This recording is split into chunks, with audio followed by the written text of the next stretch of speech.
বক করে এরকম ভাবে পানি পড়তেছে। ফাতেমা রাদিয়াল্লাহু তাআলা আনহা জিজ্ঞাসা করলেন, ও আমার আব্বাজান, তাকে এরকম ভাবে কেন আযাব দেওয়া হচ্ছে? আল্লাহ রাসূল সাল্লাল্লাহু আলাইহি ওয়াসাল্লাম হাদিসে পাকের ভিতরে বলেন, মহিলাদেরকে জাহান্নামের ভিতরে দুই কারণে আযাব দেওয়া হবে। তার ভিতরে এক নাম্বার হলো তুকসিরনাল লানা, তারা বেশি বেশি করে অভিশাপ দেয়।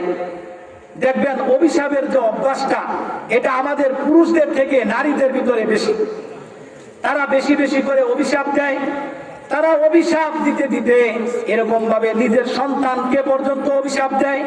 যদি একটা উল্টাপাল্টা কাজ করে, বলে তুই গাড়ির তলে বইরা মরতে পারস না, এরকম ভাবে অভিশাপ দেয়। আল্লাহ রাসূল সাল্লাল্লাহু আলাইহি ওয়াসাল্লাম বললেন, এক নাম্বার কারণ হচ্ছে তারা এরকম ভাবে মানুষদেরকে বেশি বেশি করে অভিশাপ দেয়, এই জন্য তাদেরকে জাহান্নামের ভিতরে বেশি পাওয়া যাবে। দ্বিতীয় নাম্বার হলো ওয়াতাকফুরনাল আশির, তারা স্বামীর অকৃতজ্ঞ হয়। কি বলেন, মহিলারা স্বামীর অকৃতজ্ঞ হয় না? সারা জীবন আপনি আপনার স্ত্রীর যতটুকু পরিমাণ খেদমত করা দরকার, তার যতটুকু ভরণ পোষণের দায়িত্ব নেওয়া দরকার, সব কিছু করছেন। 1 বছর, 2 বছর, 3 বছর, এরকম ভাবে 10 বছর পর্যন্ত যা তার যতটুকু খেদমত করা দরকার সব কিছু করছেন। একদিন একটু কম হয়েছে, সেদিন সে বলবে, সারা জীবনটা তুমি আমার সাথে এরকম ভাবে কাটাইলা, তোমার কাছে আজীবন আমি একটা জিনিস চাইলাম, কোনোদিন পাইলাম না। এই অকৃতজ্ঞ হওয়ার কারণে আল্লাহ রাসূল বলেন, মহিলাদেরকে জাহান্নামের ভিতরে আমি বেশি দেখেছি। এই অকৃতজ্ঞ হওয়ার কারণে আল্লাহ রাসূল বলেন, আরেক প্রকার মহিলাদেরকে আমি দেখলাম এমন কঠিন পদ্ধতিতে তাদেরকে আযাব দেওয়া হচ্ছে, তাদের স্তনের ভিতরে বসি লাগাইয়া এরকম ভাবে টানা দিয়া জাহান্নামের ভিতরে রাখা হয়েছে। ফাতেমা রাদিয়াল্লাহু তাআলা আনহা জিজ্ঞাসা করলেন, ও আমার আব্বাজান, তাদেরকে এই পদ্ধতিতে কেন আযাব দেওয়া হচ্ছে? আল্লাহ রাসূল সাল্লাল্লাহু আলাইহি ওয়াসাল্লাম বললেন, তারা হলো ওই সমস্ত মহিলা যারা তাদের ঘরের ভিতরে বৈধ স্বামী থাকার পরেও তারা এরকম ভাবে তাদের যে প্রেমিক ছিল তাদের সাথে যায়া রাত কাটাইছে। এই রাত কাটার কারণে আল্লাহ রাব্বুল আলামিন জাহান্নামের ভিতরে তাদেরকে এই পদ্ধতিতে আযাব দেওয়া হচ্ছে। এখন বলেন তো দেখি, দুনিয়ার ভিতরে যে মহিলারা এই সমস্ত কাণ্ড কারখানা করবে, আল্লাহ রাব্বুল আলামিন তাদেরকে এই পদ্ধতিতে আযাব দিবেন। এই জন্য পর্দার আড়ালে আমার মা বোনেরা যারা আছে, তাদেরকে কথাগুলো বলে যাই, আমরা দুনিয়ার ভিতরে থাকবো, আল্লাহ রাব্বুল আলামিন আমাদেরকে যেভাবে চলতে বলছেন, আল্লাহ রাসূল যেভাবে চলতে বলছেন সেইভাবে আমাদের চলতে হবে। স্বামীর অকৃতজ্ঞ হওয়া যাবে না। স্বামী যেভাবে আপনাকে চালায় সেইভাবে আপনার চলতে হবে। আল্লাহ রাসূল সাল্লাল্লাহু আলাইহি ওয়াসাল্লামের কাছে সাহাবায়ে কেরাম জিজ্ঞাসা করলেন, দুনিয়ার ভিতরে উত্তম সম্পদ কি? আল্লাহ রাসূল সাল্লাল্লাহু আলাইহি ওয়াসাল্লাম হাদিসে পাকের ভিতরে বলেন, ইবনে মাজাহ শরীফের 3535 নম্বর হাদিস, আদ-দুনিয়া কুল্লুহা মাতা ওয়া খায়রু মাতা'id দুনিয়া আল মারআতুস সালিহা।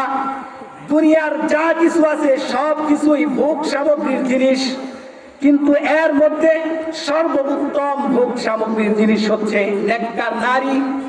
যে ব্যক্তি দুনিয়ার ভিতরে থাইকা নেককার স্ত্রী পাইল, সে দুনিয়ার ভিতরে জান্নাত পাইল। কথা বলেন ঠিক কিনা?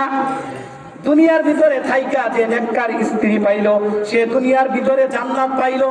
এই নেককার স্ত্রী যদি দুনিয়ার ভিতরে থাইকা তার স্বামীর সেবা যত্ন করতে পারে, তার স্বামী যে কথাগুলো বলবে সেই কথার গুলো যদি সঠিকভাবে আদায় করতে পারে, আল্লাহ রাব্বুল আলামিন ওই নারীকে মা আসিয়ার সাথে জান্নাতের ভিতরে রাখবেন। বলে সুবহানাল্লাহ।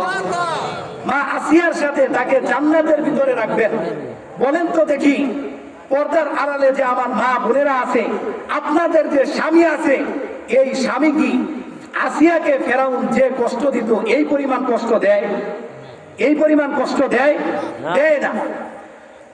ফেরাউনের একটা উপাধি আছে, আল্লাহ রাব্বুল আলামিন পবিত্র কোরআনে কারীমের ভিতরে বলেন, ওয়া ফিরআউনা যিল আওতাদ।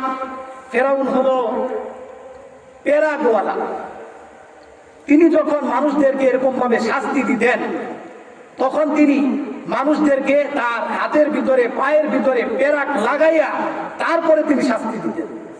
এই পরিমাণ কঠিন ছিল তার শাস্তিটা। আপনি হাত দিয়ে ফিরাবেন, ফিরাতে পারবেন না, আপনি পা দিয়ে ফিরাবেন, ফিরাতে পারবেন না, এরকম কঠিন ভাবে তিনি শাস্তি দিতেন। এরকম ভাবে ফেরাউন আসিয়াকেও শাস্তি দিয়েছেন। একদিন আসিয়া রাদিয়াল্লাহু তাআলা আনহা এরকম ভাবে আল্লাহ রাব্বুল আলামিনের ইবাদত বন্দেগী করার কারণে ফেরাউন তাকে এই পরিমাণ শাস্তি দিত, তাকে এরকম ভাবে উত্তপ্ত বালু কণার ভিতরে নিয়ে তার হাতের ভিতরে পায়ের ভিতরে এরকম ভাবে পেরাক গাড়ছে। পেরাক গাড়ার পর তার উপরে এরকম ভাবে 2.5 মণের একটা পাথর তার উপরে রাখছে।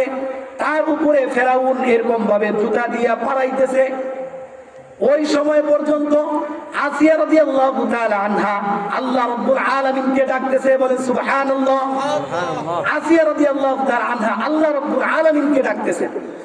আল্লাহ রাব্বুল আলামিন জিবরাইলকে ডাক দিয়ে বলতেছে, ও জিবরাইল, শোনো শোনো, কোথায় আছো? আসিয়া রাদিয়াল্লাহু তাআলা আনহার কাছে যাও, আমি আমার রহমতের সকল দরজা খুলে দিলাম।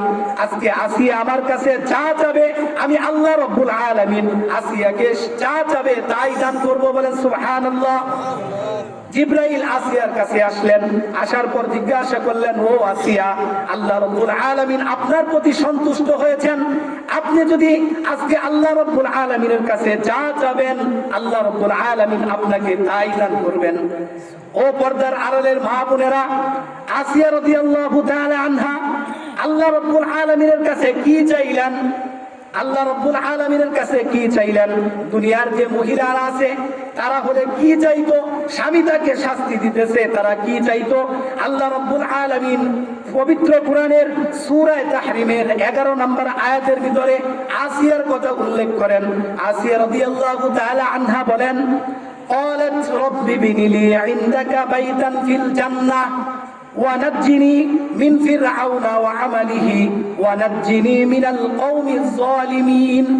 আসিয়া রাদিয়াল্লাহু তাআলা আনহা বলতেছেন, হে আল্লাহ, আমি তোমার কাছে আমার স্বামীর ব্যাপারে এরকম ভাবে নালিশ করব না, আমি আমার স্বামীর ব্যাপারে এরকম ভাবে আমি তোমার কাছে কোনো অভিশাপ করব না।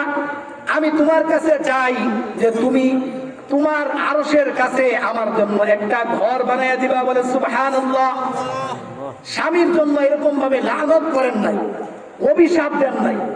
আল্লাহ রাব্বুল আলামিনের কাছে চাইতেছেন, ও আল্লাহ, তুমি আমার জন্য জান্নাতের ভিতরে তোমার পাশে একটা ঘর বানাইয়া দিও। আল্লাহ রাব্বুল আলামিন জিবরাইল আমিনকে বললেন, ও জিবরাইল, তুমি যাও, আসিয়ার জন্য যে জান্নাতটা তৈরি করছি, দুনিয়ার ভিতরে মানুষ কোদাল দিয়া যেরকম ভাবে এই কোদাল দিয়া জমিনটাকে এরকম ভাবে কোপ দিয়া অন্য জায়গায় নিয়ে যায়, তুমি এইরকম ভাবে তোমার পাখা দিয়া আসিয়ার যে জান্নাতটা আছে এই জান্নাতটা নিয়া আমি আল্লাহ রাব্বুল আলামিনের আরশের কাছে রাইখা দাও, বলে সুবহানাল্লাহ। আল্লাহ রাব্বুল আলামিনের আরশের কাছে রাইখা দাও।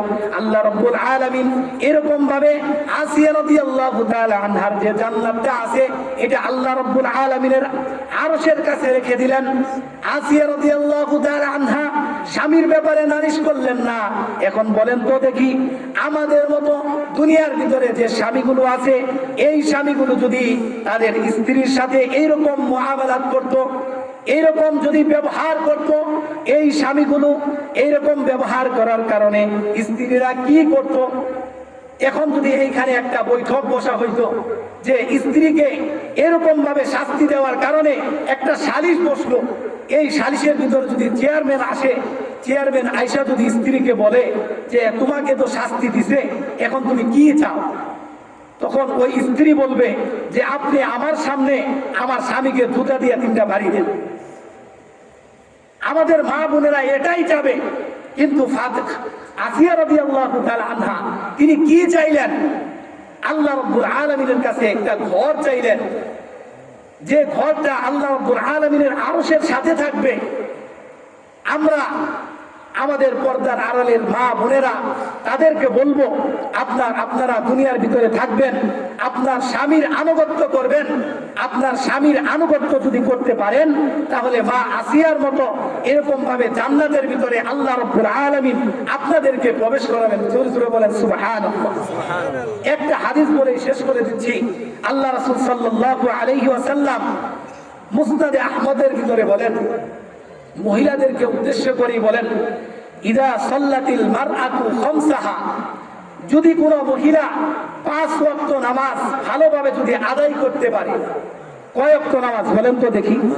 5 ওয়াক্ত নামাজ যদি ভালোভাবে আদায় করতে পারে, ওয়া সামাত শাহরাহা, এবং রমজানের রোজা রাখতে পারে, ওয়া হাফিজাত ফারজাহা, এবং লজ্জাস্থানের হেফাজত করতে পারে, ওয়া আতাআত যাওজাহা, অন্য হাদিসের ভিতরে বলা হয় ওয়া আতাআত বা'লাহা, এবং তার স্বামীর এরকম ভাবে অনুসরণ করতে পারে, স্বামী যা বলবে তাই যদি করতে পারে, আল্লাহ রাসূল সাল্লাল্লাহু আলাইহি ওয়াসাল্লাম বলেন, তাকে এরকম ভাবে বলা হবে, কিলা লাহা উদখুলিল জান্নাতা মিন আইয়ি আবওয়াবিল জান্নাতি শি'তি।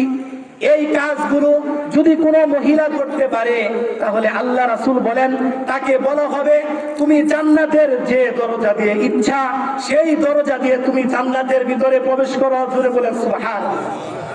এই কাজগুলো যদি আমাদের পর্দার আড়ালের মা বোনেরা করতে পারে, তাহলে আল্লাহ রাব্বুল আলামিন তাদেরকে এরকম ভাবে অনুমতি দিয়ে দিবেন যে তোমরা জান্নাতের যে কোনো দরজা দিয়ে চাইলে প্রবেশ করতে পারো। আল্লাহ রাব্বুল আলামিন আমাদের সকলকে যে কথাগুলো বলা হলো, সর্বপ্রথম আমাকে, তারপর আপনাদের সকলকে আমল করার জন্য তৌফিক দান করুন। সকলেই করি আমিন। ওয়া আখিরু দাওয়ানা আনিল হামদুলিল্লাহি রাব্বিল আলামিন। আসসালামু আলাইকুম ওয়া রাহমাতুল্লাহি ওয়া বারাকাতুহু।